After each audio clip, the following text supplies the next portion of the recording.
Hola, bienvenidos a La Letra Chica, un programa en defensa propia. Hay muchas estafas alrededor del trading, del mundo de las inversiones. Por eso queremos que estés bien informado para que cuando inviertas tu dinero lo hagas de la mejor manera y no lo pierdas y sobre todo no te estafen. Seguramente escuchaste hablar de la ley de detalles, pero cuando vamos a comprar ropa parece que es toda para modelos y no nos queda. Si querés hacer valer tus derechos como consumidor, como consumidora, quédate con nosotros que te cantamos la posta. Si tenés que viajar con hijos menores al extranjero, ya sea porque te vas de vacaciones, porque te vas a otro país en busca de un futuro mejor, quédate acá, que te damos toda la info de la documentación y los trámites que necesitas hacer. Y tras la reforma laboral, el veto a los jubilados, el asadito de olivos, el aumento del transporte y, ¿por qué no?, el último dato sobre el crecimiento de la pobreza, la imagen del presidente, bueno, está medio en caída libre. Y esta semana es la marcha de los estudiantes porque se viene también el veto a la ley de financiamiento universitario. Y la pregunta es, ¿hasta dónde se puede tirar de la soga sin que se corte? Por eso, si tenés dudas, no sabes a quién preguntarle, para eso estamos nosotros, que le ponemos la lupa a la letra chica.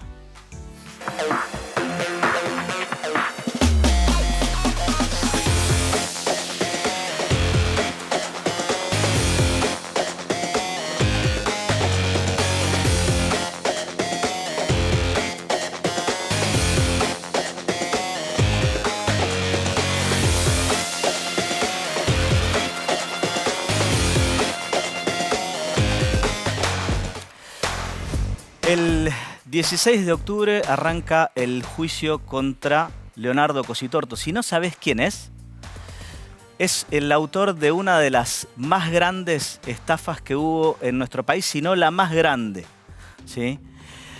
Y la hizo a través de un esquema Ponzi y lo que queremos evitar es que caigas en uno de estos esquemas. Entonces, vamos a hablar con nuestro especialista, Adrián Moreno, para que puedas invertir de la mejor manera. Vean el informe.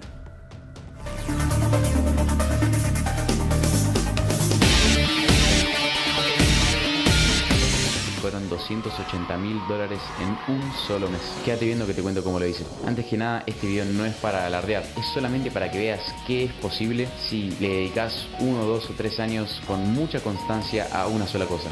Deja de escuchar a gente que no tiene resultados en los mercados financieros si vos querés ser rentable en el trading. Comunicate conmigo.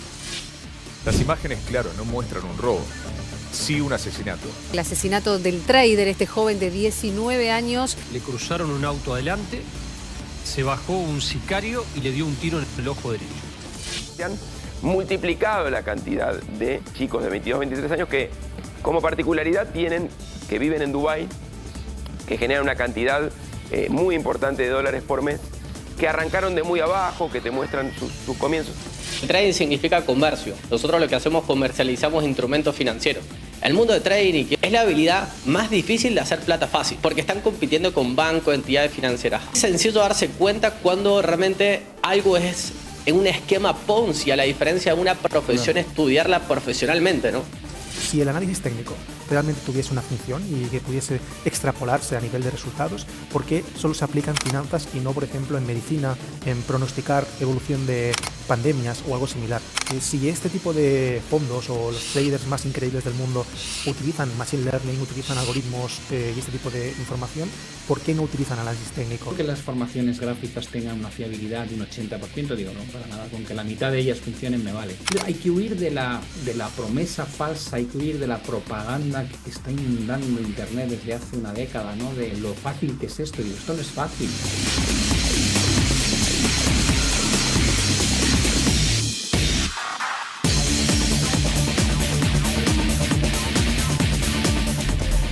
Adrián Moreno, ¿qué es el trading?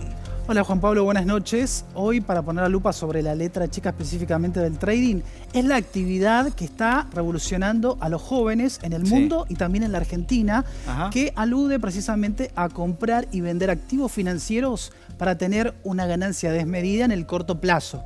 Algo que es muy riesgoso y también difícil de hacer.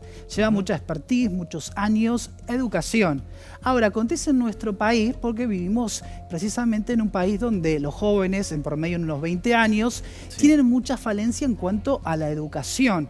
¿Por qué? Porque, bueno, estamos en una educación bastante deficitaria y sobre todo porque muchos de esos jóvenes o no terminaron el colegio o lo terminaron y están más o menos ahí con un tema contenidos y también por otro lado, bueno, algunos ingresando en la educación superior, algo que es muy importante en este contexto. Ahora, atender un poco a las oportunidades que aparecen para aquellos que quieren hacer el mal. Bueno, como vos bien lo decías, hay muchas estafas en este contexto y también porque a partir de este desconocimiento que tienen los jóvenes, donde en la escuela tampoco aprenden educación financiera, algo que debería ser muy necesario que se incluya dentro de la currícula que se enseña en todas las escuelas precisamente, donde, bueno, tendríamos un respaldo desde ese lado. Y por otro lado, también en los hogares creo que no se habla del tema dinero. Viste que después cuando alguien fallece te enterás que tenía más dinero y que no se pudo recuperar o ese tipo de cosas.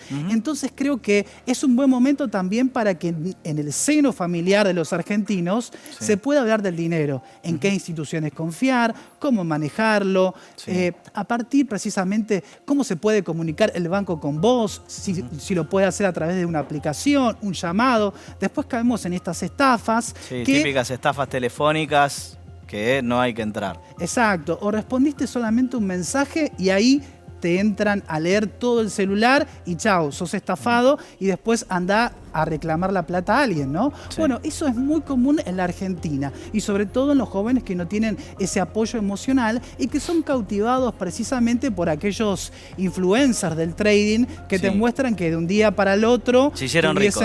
Exacto, muchísima riqueza, un auto último modelo importado, viajes a todo el mundo, a destinos como Dubái, como Miami, como las playas soñadas que queremos todos. Y bueno, creo que eso es un buen momento hoy en nuestro país de ponerlo sobre la mesa, estudiar estos casos y que nuestros jóvenes esos son no todos caigan. Estafas. Todas estafas, precisamente. ¿Por qué? Porque, bueno, vemos un caso emblema del que vos decís, donde entran estos oportunistas, precisamente, aprovechan el desconocimiento de nuestros jóvenes y llegan a esos esquemas Ponzi, como por ejemplo vos bien lo mencionabas. Sí, el esquema Ponzi, recordemos, es un esquema en el cual el estafador propone un negocio, siempre es extraordinario, con ganancias extraordinarias que obviamente resultan muy tentadoras, ¿sí? Ahora, ¿por qué se le dice también estafa piramidal? Porque las primeras personas que entran, esas cobran. Por ejemplo, en el caso de Cositorto, si la memoria no me falla, ofrecía una rentabilidad del 20% mensual en dólares. Es un disparate, es imposible. Pero ¿qué pasaba? Los primeros cobraban. Entonces, ¿qué era lo más peligroso? Va uno y convence a sus propios amigos porque le está yendo muy bien. No hay nadie, no hay mejor aliado de un estafador que alguien convencido que trae a sus personas de confianza. Y por eso se va expandiendo en forma de pirámide, porque en general se multiplica y se duplica rápidamente. Y como eso es todo un castillo de naipes, porque no hay ninguna inversión real, sino que lo único que está haciendo es pagándole a los primeros que entraron con lo que entran después y así sucesivamente, en el momento que esa pirámide deja de expandirse y hace así, se desploma todo, que en general no pasa mucho más de 3 meses, 6 meses como máximo, es muy y se corto desploma. plazo. Entonces, bueno, y pierden a todos. partir de esto, digamos, perjudicás también a otros y eso es lo que queremos evitar en este contexto donde realmente hay que cuidar el dinero porque cuesta mucho ganarlo. Seguro. Ahora, la pregunta es, ¿trade sí o trade no? ¿Realizar estas operaciones? Bueno, la verdad es que sí, pero hacerlo profesionalmente, con mucho conocimiento. Y entendiendo que trabajo. es de riesgo, el trading es de riesgo. Exacto, es de mucho riesgo, pero es un trabajo. Tenés que dedicarle precisamente 9 horas, 8 horas. Tenés que estar muy atento a los gráficos, atento a lo que pasa en las empresas, a lo que pasa en los activos financieros. Fíjate que muchas veces distintas personas van a comprar oro a la calle Corrientes o también a la avenida Alvear, pero no entienden que, por ejemplo, si sube el dólar, no es una buena idea comprar oro. ¿Por qué? O al revés. Bueno, eso te lo explico en otro programa. Bueno. Pero a lo que voy precisamente es que hay que conocer el activo financiero que estás tradeando. Lleva mucho estudio, mucha expertise y también mucha pérdida en el camino. Así que hay que estar dispuesto a todas estas cosas. ¿Qué Por es este ejemplo, gráfico que trajiste? ¿Qué es lo que ve Juan Pablo en este gráfico? Montañitas. Montañitas, bueno, no sé si definirlo así, pero sí esta sería una tendencia alcista del comportamiento de un activo financiero, Claro, como pueden con ser picos que suben y bajan. Exacto, como pueden ser precisamente las acciones argentinas. Una estrategia muy simple que podría realizar un trader podría ser comprar en estos pisos y vender cuando llega a este techo. Entonces, si armas un canal alcista, acá trazas otra línea paralela, podrías comprar, vender, comprar, vender, comprar, vender. Y si llegas a la cima con esta estrategia, estarías ganando más o menos la Copa del Mundo, te sentirías Messi porque ganarías muchísimo dinero, ¿no? Sí. Ahora, esto no es tan lineal. Claro, lo que pasa es que en realidad para entrar en el pico más bajo y vender en el más alto tenés que tener la bola de cristal. En general, compras cuando arrancó a subir y vendés cuando arranca a bajar. Es muy difícil. Por ahí en un mismo día esto traspasa el canal, va hacia abajo, no es tan lineal. Y sobre todo porque esto se realiza con activos de mucha volatilidad. O sea, si querés tener más ganancia, vas a elegir, por ejemplo, tradear criptomonedas. Es decir, y sobre todo no Bitcoin, sino otras criptomonedas que son las más volátiles, que son muy volátiles, que se pegan unas subidas tremendas y se caen con la misma velocidad. Por ahí en horas y también después pueden caer un 40% en dólares. Entonces, bueno, esto hay que precisamente conocer el comportamiento de estos activos para poder maximizar nuestras ganancias. Y para eso siempre tenemos que recurrir a un profesional, tenemos que recurrir a un profesional que esté anotado, que esté registrado en la Comisión Nacional de Valores y también operar con brokers que estén registrados en la Comisión Nacional de Valores. Ahora, lo que pasa en nuestro contexto es que muchos de estos jóvenes están cayendo, como veíamos el caso de este joven que falleció, en realidad que lo asesinaron fríamente en la zona sur del conurbano bonaerense, tenía 19 años y eso queremos evitar que pase. Ahora, dentro de los activos financieros, nosotros podemos encontrar mucha ganancia. Por ejemplo, si vamos, es decir, dentro de lo legal, dentro de lo que se puede hacer, dentro de lo que está habilitado y en empresas que crecen muchísimo en Estados Unidos, acá también, pero si vamos al ejemplo de Estados Unidos, precisamente podríamos adquirir CDRs, como lo hemos hablado en otro momento, que son certificados de depósito argentino o pequeñas porciones de acciones de compañías globales y podríamos adquirir, por ejemplo, un indicador, en este caso yo había puesto como ejemplo al S&P 500 que tiene a las compañías más importantes de los Estados Unidos y registra en lo que va del año más de un 20% de suba en dólares, lo cual no le ofrece ni la construcción de un complejo turístico en Cancún. Por eso es muy importante también entender que en la bolsa podemos tener estas ganancias, que con nuestro celular podemos adquirir, tal vez con 2 clics, podemos comprar estos activos financieros y ya estar ganando, es decir, si lo compraste el último día hábil de 2023, hasta la fecha más o menos tendrías esa ganancia. Un 20% que además sería en dólares. En dólares, en moneda dura. Y bueno, esto es muy benéfico. Así que aprender estas cosas porque son importantes. Bien, Adrián, para la próxima, la discusión sobre el oro. Dale. Muchísimas gracias. Bueno, si yo te hablo del Zuniti, me vas a decir, ¿qué es eso? ¿Con qué se come? Bueno, yo tampoco tengo idea. Pero ahora la doctora Gorostiaga nos lo va a explicar. Antes, mira este informe.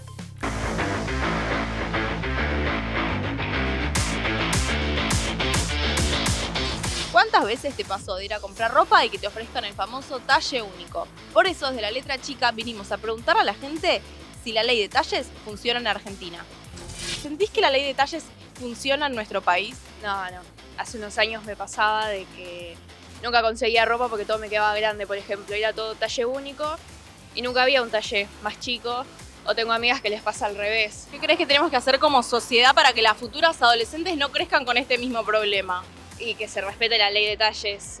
O no puede ser, por ejemplo, vas a un local y tenés un jean que es talle 38 y te queda bien, y por ahí vas a otro local y un jean talle 38 y no te pasa por las piernas, por ejemplo.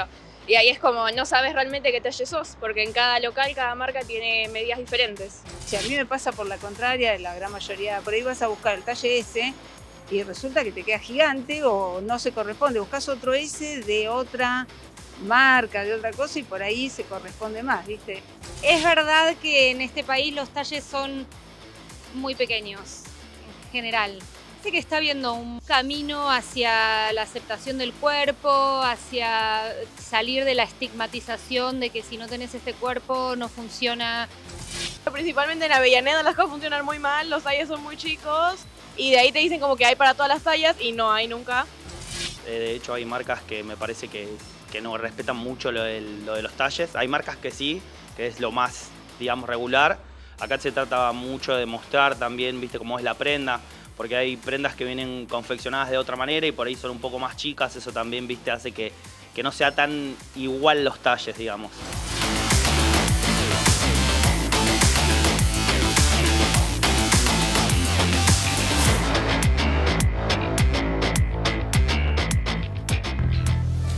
Doctora María Sol Gorostiaga, ¿qué dice la ley de talles? Bueno, Juan Pablo, esto que vos decías al principio acerca de qué es el Zuniti, y para eso estamos nosotros acá, que hoy más que nunca le vamos a poner la lupa a la letra chica de la ley, en este caso es la ley de talles. Y quiero explicarles textualmente lo que es el Zuniti, ya que es un concepto que se ve en la letra chica de la ley de talles. Y técnicamente el Zuniti es un sistema único normalizado de identificación de talles de indumentaria. Esto, ¿por qué se generó? ¿Por qué se creó? Bueno, para esto hay que hacer un poquito de memoria y hay que aclarar primero que esta es una ley bastante reciente, es del 2019 y me acuerdo puntualmente cuando fue sancionada, porque fue sancionada ni más ni menos que el día de mi cumpleaños, 20 de diciembre de 2019, es mi cumpleaños. Ah, bueno, además nos dice cuándo cumpleaños para que todos se acuerden. Para que me regalen indumentaria, ya que estamos con la ley de talles. Bueno, entonces, la ley de talles fue ni más ni menos que promulgada en 2019 y tuvo un auge muy importante tras el COVID-19 también, porque, imagínate, fueron las compras electrónicas que todo el mundo no podía salir de sus casas, pero se necesitaba comprar algo de indumentaria, entonces empezó a generar la duda de me entra o no me entra, como me doy cuenta que embole el cambio con la pandemia, qué sé yo, que hay que aclarar que igual las compras electrónicas serían los llamados contratos a distancia, se puede hacer el cambio, no hay ningún problema, pero bueno, ya sabemos que a veces es medio engorroso. Entonces, para eso se crea la ley de talles y lo que se busca es generar un estándar de talles y lo que se hace desde el Poder Ejecutivo es a través de un estudio estadístico de los cuerpos que varía según rango etario, género, como también por regiones, se establecen cuáles son las medidas para que de esa forma se sepa, por ejemplo, un talle S qué medida es, un talle L qué medida es, un talle XL qué medida es. Pero bueno, acá vamos a la realidad. Sí, que en muchos lugares te ponen una medida que la L es una S en otro lado. Exactamente, uno va a un local y decís, ¿qué talle sos? No, de pantalón soy 36, vas al otro sos 40. Entonces vos decís, ¿qué pasó? ¿Engordé en 2 metros que caminé o esto está mal? Bueno, no, está mal porque están en incumplimiento total de la ley de talles. Como dije, es una ley muy reciente que claramente no hay mucha lupa sobre los negocios. Esto es importante aclarar, no solo son los locales a la calle o en los shoppings, también esta ley tiene que estar en cumplimiento por los locales que venden en forma electrónica. ¿Y cómo uno puede darse cuenta si este local está o no en cumplimiento? Bueno, simple. Primero, la etiqueta. Cada prenda tiene que tener una etiqueta. Es importante aclarar que esta ley solamente aplica para la moda, es decir, para la indumentaria a partir de los 12 años. Entonces, estos deben tener una etiqueta que denomine qué talle es. Un S, un L, un XL. Como también en los locales, que seguramente muchos y mis compañeros del panel seguramente también les pregunto, ¿alguna vez fueron a un local y vieron algún cartel que diga que la medida del L es de tantos centímetros? No, de ninguna manera. No existe. Nunca. Bueno. No existe, tenés que ir a un sastre para que te diga una cosa así. De hecho, si te la pueden cambiar, vos pedís una M, por ejemplo, caso masculino, yo soy mediano, pido una M y me traen una L que le cambien la letra y le ponen la M. Recontra, es una práctica súper conocida para venderte. No, sí, es que se estira un poquito después cuando la lavas. No, bueno. Primero, la etiqueta tiene que estar y tiene que ser conforme el SUNITI, que es esta medida estándar de talles. Como también en los locales, tanto físicos como electrónicos, tiene que haber un cartel que diga qué talle es conforme cada medida. Eso, los locales que lo hacen, es porque están en cumplimiento a la ley de talles. ¿Y la ley de talles tiene letra chica? La ley de talles tiene letra chica, y esto es muy importante porque me haces acordar cuál es la letra chica, y es que hay algunas prenditas en particular que no se les aplica el SUNITI, y estas son las prendas de autor, es decir, de alta costura. También, por otro lado, las prendas como accesorios, una corbata, guantes, sombreros, como también, y acá hay una letra hiper más chiquita, digamos un XL de letra chica, que sería las prendas para la protección en el trabajo, porque es indumentaria a partir de 12 años, se le aplica el SUNITI, como también la ropa para el trabajo. Pero aquellos accesorios para la protección en el trabajo, ejemplo, gafas en el trabajo, bueno, a eso no se le aplica el SUNITI. A todo lo demás, sí. Entonces, si usted algún día va a algún local y se da cuenta que el M no es un M, bueno, puede hacer el reclamo tranquilamente, porque no está ni más ni menos que amparado en la Constitución Nacional con lo que es los derechos de los usuarios y de los consumidores. ¿Y dónde reclamamos? Bueno, ¿dónde reclamamos? ¿O cómo reclamamos? Bueno, obviamente que cara a cara en el local va a ser muy difícil, entonces sabemos que cuando no te dan una respuesta o alguna solución inmediata, no queda otra que ir a Defensa del Consumidor. Lo hemos visto en otros programas, pero no está de más siempre recalcar cuál es este canal, porque es un canal muy simple que está a disposición de todos. En la ciudad de Buenos Aires está el 147, llamás, contás lo que te pasó, te va a atender una persona, no necesitas un abogado, no necesitas conocer la ley, sino que quien te atiende te va a explicar cómo son las cosas. En provincia es un 0800, como también puedes hacer la denuncia online por un formulario o acercarte presencialmente a la sede comunal para realizar esta denuncia. Entonces, sí se puede reclamar que los locales cumplan con la ley de talles, porque no está bueno tampoco ir a un local y sentirte que no te entra nada. Claro, básicamente que no te entra nada. Te hago la última. ¿El SUNITI tiene alguna actualización periódica? Sí, el SUNITI tiene una actualización que el Poder Ejecutivo cada 10 años tiene que actualizar estas medidas, porque obviamente que pueden variar. Lo que pasó es que cuando lo tenían que hacer la autoridad de aplicación, que es la Secretaría de Comercio, justo pandemia. Entonces, la realidad es que el SUNITI no se terminó de establecer concretamente, pero se nota. Tal cual. Pero corresponde sí que cada 10 años, es decir, sería en el 2029, debería haber un nuevo SUNITI. Muy bien. Sol, muchas gracias.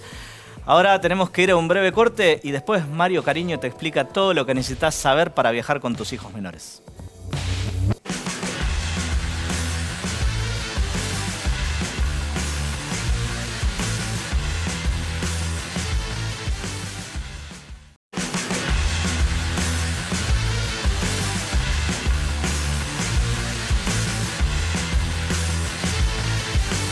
Si tenés que viajar al exterior, sea por turismo o porque decidiste emigrar, ahora te decimos todo lo que necesitas saber para que no te encuentres con ningún dolor de cabeza cuando llegues a Migraciones. Mira el informe.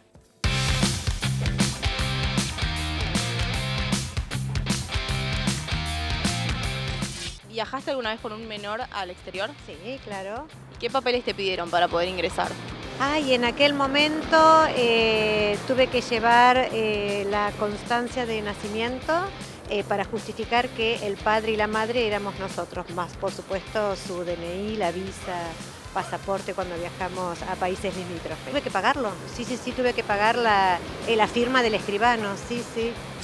En realidad la autorización cuando no viajaron conmigo, cuando viajaron con la abuela. Fui a un CGP y ahí me la hicieron, gratuita. Fui con el turno, me lo hicieron en el momento, hay escribanos ahí, así que cada uno en su centro de gestión, lo que no sé si sigue el mismo procedimiento. Cuando viajé con su padre y viajamos juntos, digamos, la partida de nacimiento, y cuando viajé sola, autorización. ¿Cómo tramitaste la autorización, te acordás? En un CGP, se puede hacer ante escribano o CGP. En el transcurso de la semana tuve la documentación. ¿Tuviste que pagar? Sí, es más caro con escribano, pero sí, era... En el CGP también pagué, bastante simbólico, digamos, no era algo caro. Tiene que tener un permiso la madre o el padre, o sea, con los dos, ninguno. Lo hicimos con certificación de escribano. Yo lo pagué porque lo hice en forma particular, ¿verdad?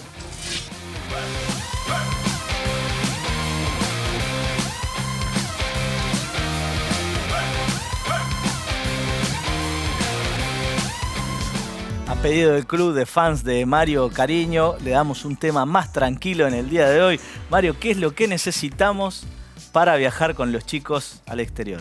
Bueno, lo más importante, no hagan como la película Mi Propio Angelito, o sea... Sí, lleven a los chicos, para empezar.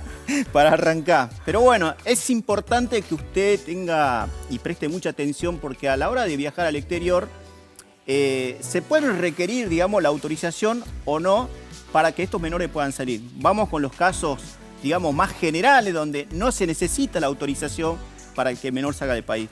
En el caso de que concurran los padres, ambos progenitores, lo que le van a requerir en migraciones directamente es los DNI de todos, obviamente actualizado, la partida de nacimiento, en el caso de que, por ejemplo, quieran entrar a Estados Unidos, la visa también, por supuesto, ahí no necesitan autorización.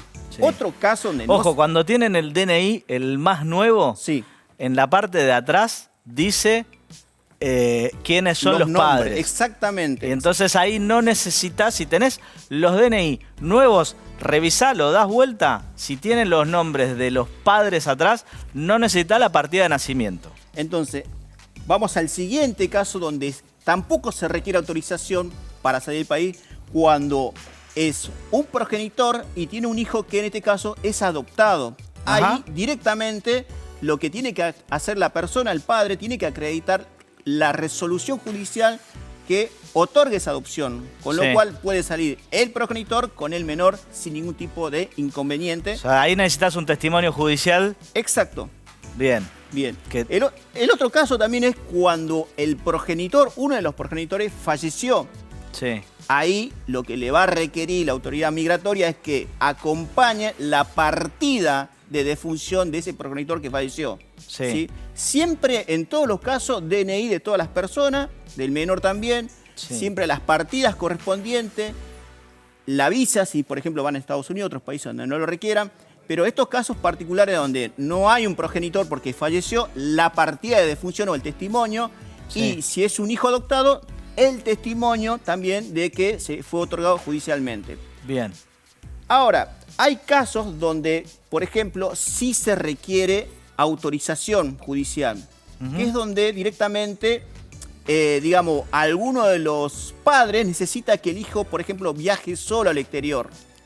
Y ahí sí se necesita de los dos progenitores. O sea, por más que le hayan dado un permiso, no sirve. Eso tiene que ser con autorización judicial. Primero, si los padres están de acuerdo, los dos padres van a directamente otorgar la autorización y ese es el instrumento que le va a requerir migraciones. Ahora, como bien vos decías, Si los padres no están de acuerdo, ahí lo que queda es la vía judicial. Sí. Hay que ir a pedir al juez diciéndole, mire, mi otro cónyuge, mi otra pareja, el papá de uno de los menores, no me quiere la autorización. Ahí usted tiene que consultar con un abogado porque sí o sí necesita que sea el juez quien supla, digamos, el consentimiento o el permiso del otro padre. Y ahí van a tener que discutir por qué viaja y si el juez le da o no la autorización. Claro, lo que tiene que hacer en este caso la persona que recurre a la justicia es acreditar el vínculo, es decir, las partidas de nacimiento, los DNI, explicar por qué motivo se va al exterior. Puede ser que requiera el permiso al otro cónyuge que se niega por vacaciones, por turismo, no sé, porque quiere hacer una capacitación, etcétera. Eso se judicializa, se lo notifica a la otra parte, el otro papá contesta y el juez resuelve. Y según lo que el juez vea respecto de lo que uno pide y el otro contesta, va a autorizar o no la autorización. Y ese va a ser el instrumento que habrá que acreditarse ante migraciones. Sí, en general cuando es por vacaciones y eso no es muy complicado. Lo difícil por ahí es cuando ya están hablando de irse a vivir a otro país y la otra persona se opone. Claro, lo que pasa es que, bueno, hay casos que donde cuando se judicializa es porque, si se quiere, se pide la petición de autorización, pero también detrás de esto hay conflictos internos entre las parejas que hacen de que, bueno, se judicialice y, bueno, se oculte determinados detalles, pero, bueno, el juez, como nosotros, somos abogados, mira todo, digamos, de manera amplia a ver qué está pasando y en virtud de las peticiones y de las pruebas que se acompañan, resuelve si lo autoriza o no. Sí, ahí teníamos recién la plaquita, si la pueden poner de vuelta, cuando los menores están viajando solos.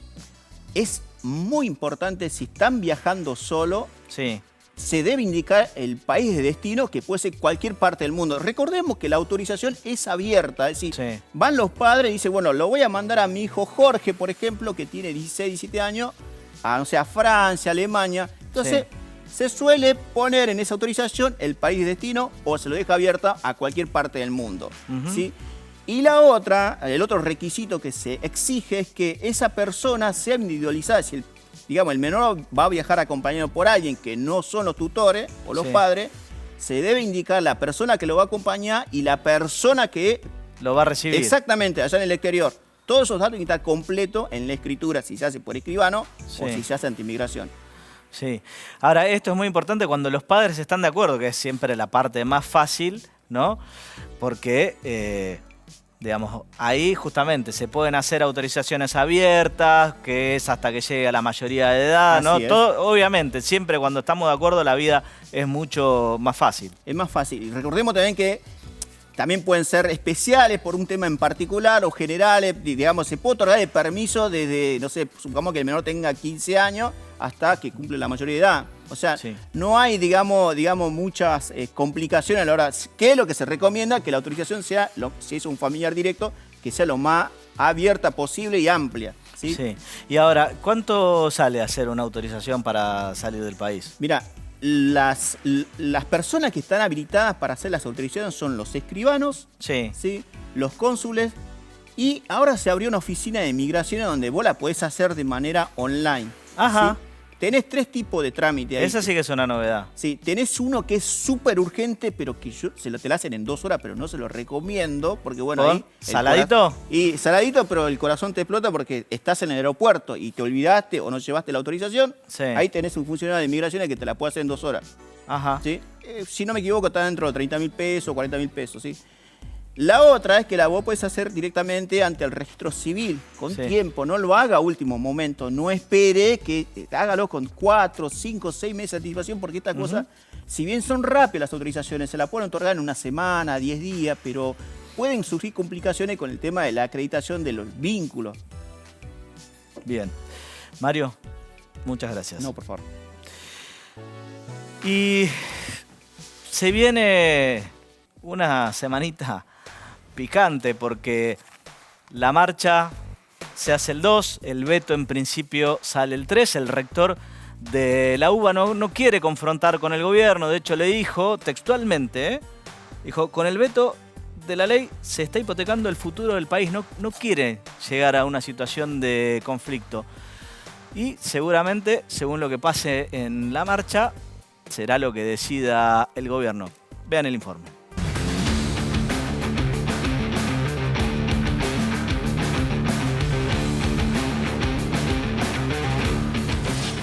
Sube la tasa de desocupación. ¿Cuánto necesitas ganar para vivir bien? Índice no. De pobreza, 52,9, no lo puedo creer. La indigencia, sí, lo estás leyendo bien, es del 18,1. ¿Llegas a fin de mes? Y normalmente se llega hasta el 20 de cada mes. Incluso a veces ni siquiera se llega a cargar por completo la SUBE. Soy jubilada y me vino 50.000 pesos de gas. Con el subsidio, ¿eh? Yo creo que, no sé, ni siquiera en el otro gobierno que tuvimos un cambio drástico como este, no vivimos esta situación tampoco. Este pancho al mediodía y a la noche. Y a la noche un té con leche. 52,9 es la cifra de pobreza que dio a conocer el INDEC hoy. Técnicamente, la pobreza de este primer semestre de gestión del presidente Javier Milei aumentó un 11,2%. Economía, inseguridad, economía es la inflación. Ayer 4,2 el índice de precios al consumidor. El aumento del presupuesto universitario se convirtió en ley, pero hace instantes el presidente Javier Milei acaba de confirmar el veto total. Clausura el debate Javier Milei y escribe veto total.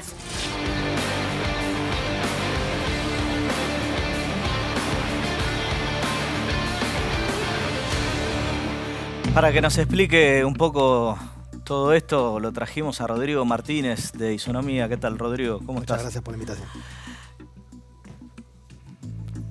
Después de que se haga la marcha, ¿vos pensás que hay alguna chance de que el veto presidencial a la ley de financiamiento universitario no se produzca?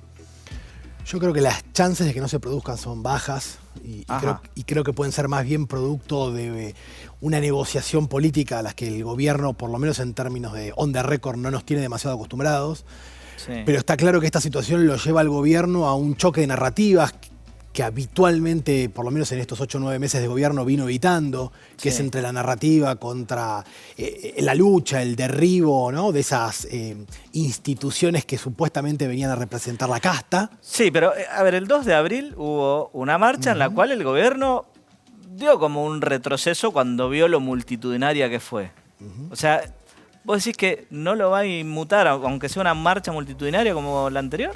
Bueno, de nuevo, yo creo que las posibilidades son bajas porque, insisto, yo creo que el elemento predominante de la narrativa del gobierno tiene que ver con esta idea de que el orden macroeconómico, ¿sí?, el déficit fiscal, digo, la eliminación del déficit o el sostenimiento del superávit fiscal es el elemento rector y significa para él simbólicamente esa lucha contra la casta en los términos en que utiliza el presidente. Sí. No obstante, el punto que quiero hacer es, está claro que, tal como lo demostró esa marcha multitudinaria, el presidente está en una situación profundamente incómoda. La gran mayoría de los argentinos no identifica a la UBA y el concepto de la educación pública como uno de esos elementos que le había requerido con tanta potencia en el turno electoral que ganó el presidente venir a derribar. Digo, la educación pública no es un sinónimo de casta en el imaginario, no solamente en el imaginario del área metropolitana de Buenos Aires, sino en términos generales cuando... Sí, porque la marcha esa fue multitudinaria y definitivamente fue federal. Y absolutamente, y obligó en su momento al presidente a corregir esa narrativa. No sé si recuerdan que haciendo poniendo, como les gusta decir a ustedes, un poquito la lupa en detalle, el gobierno tuvo que corregir esa narrativa y pasó de la idea de lágrimas de zurdos a este es un reclamo legítimo. Sí. Pero el orden macroeconómico de la Argentina no nos permite dar la respuesta que quisiéramos.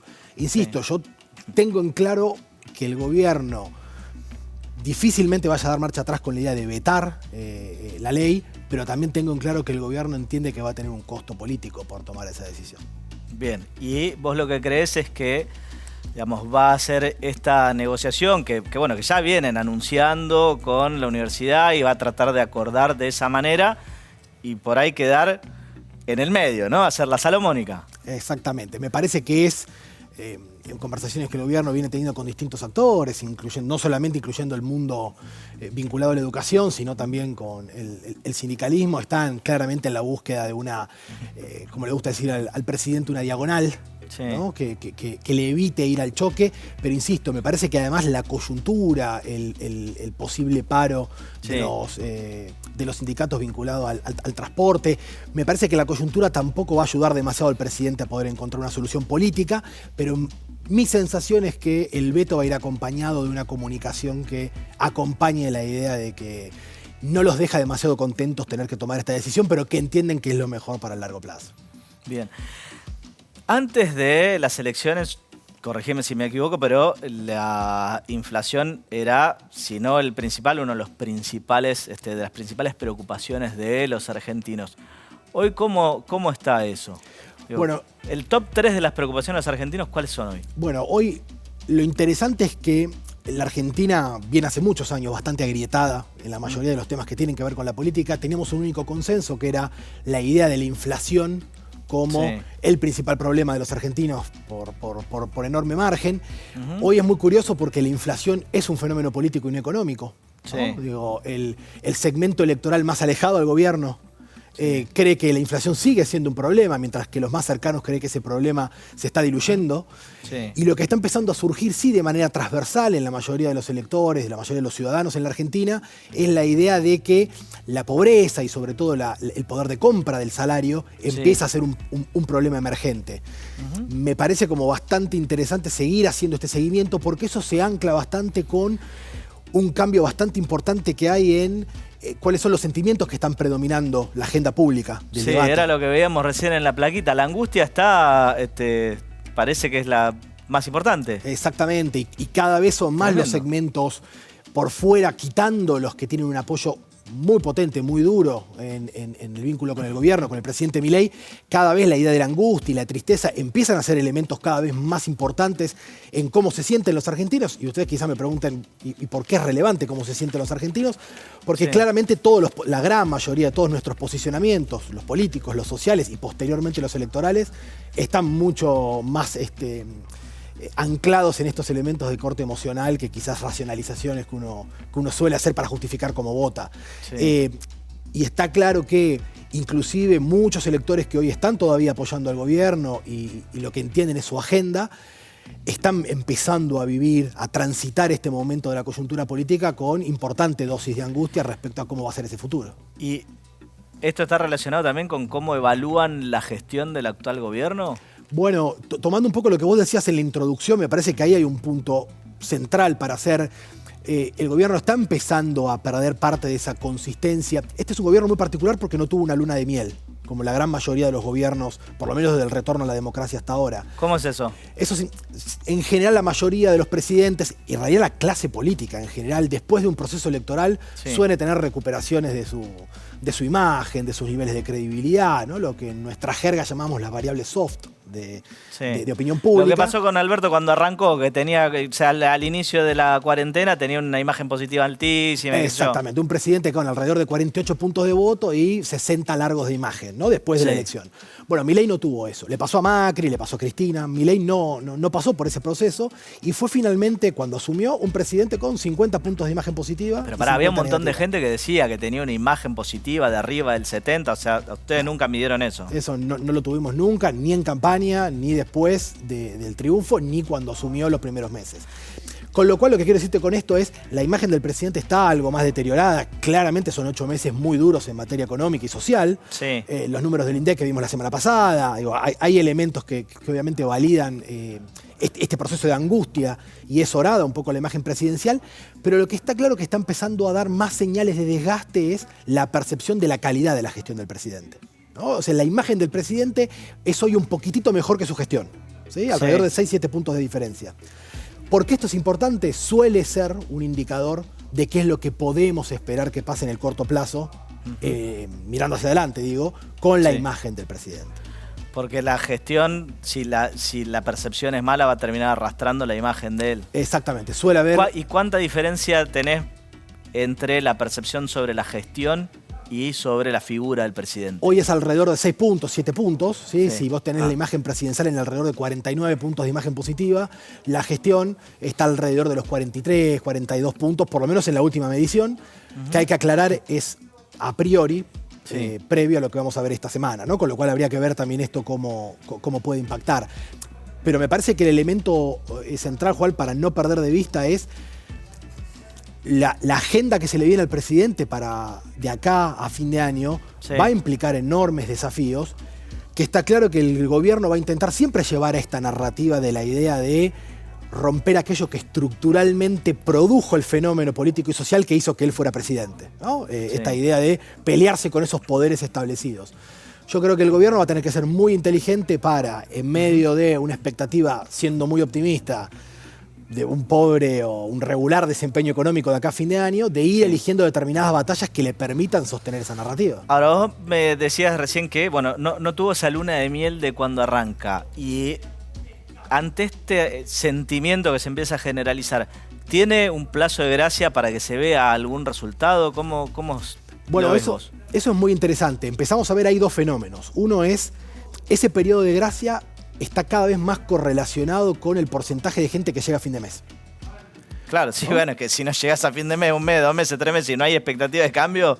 es complejo, ¿no? Sí. Está claro que sobre todo al principio del mandato del presidente la gente iba corriendo un poquito al arco y te decía, bueno, le doy un mes más, digo... Está claro que gran parte de los argentinos que acompañó la elección del presidente no quiere asumir digo, no se quiere amigar con la idea de que esto no va a salir bien. Obviamente es un sentimiento lógico. Pero lo que sí se empieza a notar es cada vez una correlación más importante entre mi economía personal está en declive, la esperanza, mejor dicho, el tiempo que le doy a seguir sosteniendo la esperanza de que esto va a andar bien, va de la mano. Lo interesante es que ahora sí la gente está empezando a poner de manera muy marcada temporalmente un hito, ¿no? La mayoría de los argentinos lo ancla en la elección de medio término, como el momento en el cual sienten... Falta más de un año igual. Falta más de un año y que en Argentina son 8 años, ¿no? Tenemos la vida de perro. Exactamente. Pero es muy interesante porque esta idea de, bueno, lo que está pasando en la Argentina no es responsabilidad del presidente, tiene que ver con la herencia de los gobiernos anteriores, eso está empezando claramente a diluirse y aquellos que están más urgidos hablan de fin de año, la gran mayoría de los argentinos dicen voy a empezar a echarle culpas o felicitar a este gobierno en función de cómo le vaya en el desempeño a partir de la elección de medio término. E insisto, con esto no estoy diciendo que esto esté grabado en piedra, está claro que cómo se vaya encaminando la situación macroeconómica y sobre todo, que me parece que es el enorme desafío de este gobierno, cómo empezar a resolver y empatizar con temas de la microeconomía de los argentinos, como muchos de los temas que ustedes tratan acá, mucho más vinculados a la cotidianeidad, que es donde yo entiendo que el gobierno tiene más problemas para empatizar con los argentinos. Me parece que cómo vaya manejando esos registros es lo que va a permitir ver si efectivamente esta luna de miel va a tener un año, perdón, este tiempo de gracia va a tener un año más de Va a tener un año más, o como muchas veces todos después del 2001 siempre nos preguntamos si en diciembre se viene la debacle. Por ahora no. Por ahora no, en la mirada de la gente eso no está y además está en el deseo de la gente que eso no pase, ¿no? Bien. Rodrigo, muchas gracias. Placer. Bueno, ahora se viene, después de lo que pasó la semana pasada, el segmento Cholu Legal. Ya no sé, yo los invito a pensar qué nombre le vamos a poner a este último bloque que se inventó la doctora Gorostiaga. Hoy somos rehenes de los últimos acontecimientos y vamos a hablar de todos los vericuetos legales de él, diría los escándalos o las distintas separaciones de Pampita. Exactamente, Juan Pablo. Bueno, lo primero que hay que repetir, que es lo que está hablando todos los programas, todos los periodistas, es que Pampita le dijo afuera a Moritán el día jueves, lo desalojó de la casa y tenemos... ¿Pero no se estaban arreglando? No se están arreglando absolutamente nada, o eso no es lo que se aparenta. En off, que tenemos todo acá y con candadito asegurado, es la letra chica. Le ponemos la lupa totalmente a lo que está pasando con Pampita Moritán, tanto en su vínculo personal como también en lo que está pasando en el gobierno de Moritán, porque lo que hay que tener en cuenta... Bueno... Escúchame, yo no quiero ser parte de estas cosas que hace Sol. Me pongo, porque si le hacen una demanda, yo me pongo los anteojos para que nadie me reconozca. Bueno, esos son anteojos. A Clark Kent le funciona. Nadie se da cuenta que es Superman.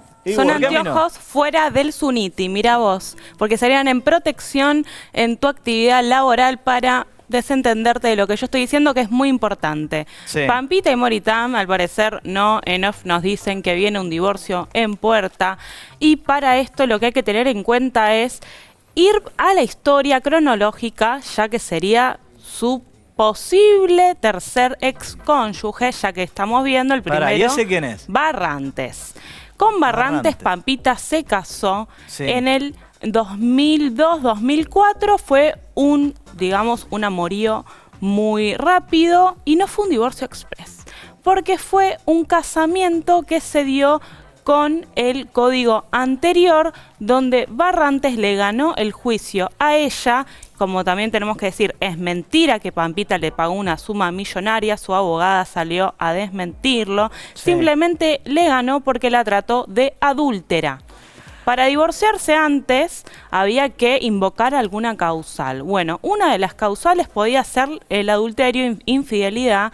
¿Y cómo lo demostró? Bueno, Pampita, figura pública, salió a la noticia en todos lados que estaba embarazada de Vicuña. Y no había sentencia. Entonces, esto fue lo que Barrantes utilizó para poder ganarle el juicio. Entonces, esta fue la primer divorcio de Pampita, donde Pampita perdió por estar embarazada de Vicuña. Pero Sol, esa figura legal, para el que lo está mirando, ya no existe más, si no me equivoco, corregime, eso fue antes del 2015, el tema de la figura del adulterio, ¿no? Exactamente, así es. El casamiento que tuvieron con Vicuña terminó aproximadamente, fue con el Código Civil viejo, actual. Claro, ya cuando se casaron tenían el Código Civil actual. Entonces, al divorciarse, que bueno, también hubo mucha acusación de infidelidad, que la manta de Nepal, que la palta, que qué sé yo, bueno, no se pudo invocar esta causal de infidelidad. Fue un divorcio vincular de mutuo acuerdo, porque hay que aclarar que con el código nuevo no hay que invocar ninguna causal, como tampoco es necesario que los dos estén de acuerdo ni tienen que esperar ningún plazo. Entonces, segundo divorcio de Pampita, no ganó ni perdió ninguna de las partes con Vicuña, los cuales tienen una gran relación actualmente, pero la gran pregunta es qué pasa entonces con la ley y si se divorcia de Moritán. Bueno, legalmente, entre ellos, de su vínculo matrimonial, lo peor que puede pasar es que se va a disolver, pero no... O sea, con ninguna causal. Si Moritán fue infiel o no fue infiel, solo le importa a Pampita. No le importa a los jueces ni le importa a nadie. Pero nos preguntamos nosotros qué pasa con Moritán ministro. Ahí está el problema. Moritán ministro tiene por un lado a Pampita súper enojada por supuestas infidelidades y porque parece que ella se quiere despegar de supuestas acusaciones de corrupción, que quien lo acusa de corrupción es una diputada del Frente de Izquierda, Celeste Fierro, que dice que Moritán... Celeste Fierro. ¿Celeste Fierro? Bueno, ok. Dice que Moritán contrató ni más ni menos que 380 personas en su Ministerio de Desarrollo. Entonces... Bueno, pero la cantidad de gente en sí misma no es un problema.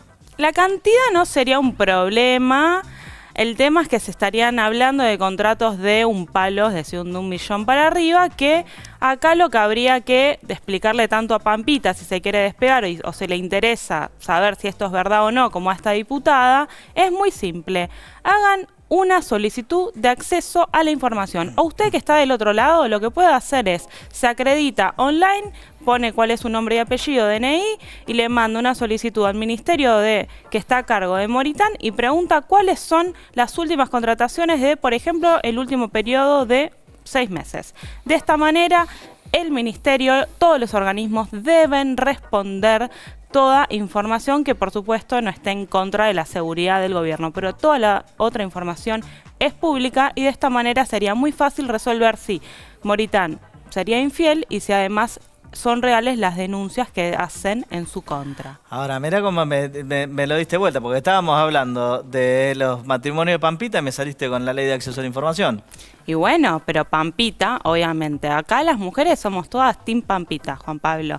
E imagínate que además de que es infiel, lo están acusando de corrupto, y Pampita, que es una persona pública, que trabajó toda su vida, que tiene todo lo que tiene por su trabajo, de repente dice, no, pará, me van a venir a buscar a mí y a preguntarme cómo tengo todo lo que tengo, porque también hay que reconocer, Moritán puede tener muchas cualidades, seguramente puede que sea un gran funcionario, pero también tuvo un gran ascenso gracias a que está casado con una figura que es Pampita. Sí. Entonces, Pampita, además de estar súper... De hecho, llevó tiempo hasta que lo conocieron por su apellido. Exactamente, él sigue siendo el marido de Pampita. Muy bien, o el ex marido. Muchas gracias. Nosotros tenemos que irnos, nos vemos la semana que viene para que sigas conociendo tus derechos acá en La Letra Chica. Yo no tengo nada que ver con esto y acordate siempre, si tenés dudas, consultá un abogado.